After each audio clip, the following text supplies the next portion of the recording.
À notre avis, la BNS va maintenir sa politique monétaire accommodante pendant un certain temps parce qu'elle ne veut pas que le franc suisse s'apprécie par rapport à l'euro. Jaco Rouve, NN Investment Partners.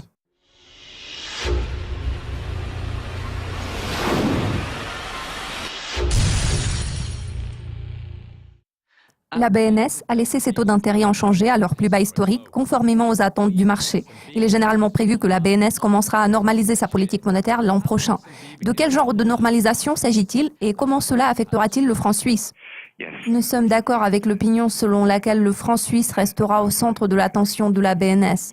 Vu que la zone euro est le principal partenaire commercial de la Suisse, nous pensons que le taux de change de la paire euro-franc suisse sera d'une importance cruciale pour la banque centrale du pays. Cela signifie que la Banque nationale suisse va réagir activement à tout ce que fera la Banque centrale européenne. Nous pensons que la politique de la BCE restera accommodante. Selon nous, la BCE devrait procéder à un retrait très graduel des mesures de relance dès l'année prochaine. Cela signifie que la BNS va maintenir sa politique monétaire accommodante pendant un certain temps parce qu'elle ne veut pas que le franc suisse s'apprécie par rapport à l'euro. Il en découle que nous ne verrons pas de normalisation prononcée de la politique monétaire du côté de la BNS l'année prochaine. Les réserves de change de la BNS ont atteint un niveau record. Pourquoi les investisseurs s'inquiètent-ils de l'appréciation du franc suisse face à ses rivaux ?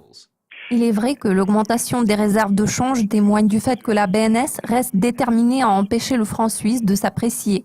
Cela s'explique par deux raisons. D'abord, il y a beaucoup de risques politiques en Europe, principalement en raison des élections françaises qui auront lieu en avril-mai. Cela pourrait déclencher une fuite des capitaux vers des valeurs refuges. Ces flux pourraient prendre une ampleur importante. En résultat, il sera difficile pour la BNS de lutter contre le raffermissement du franc suisse.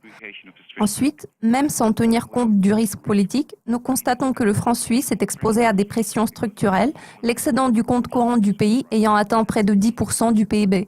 Il n'y a pratiquement pas de sortie de capitaux du côté du secteur privé.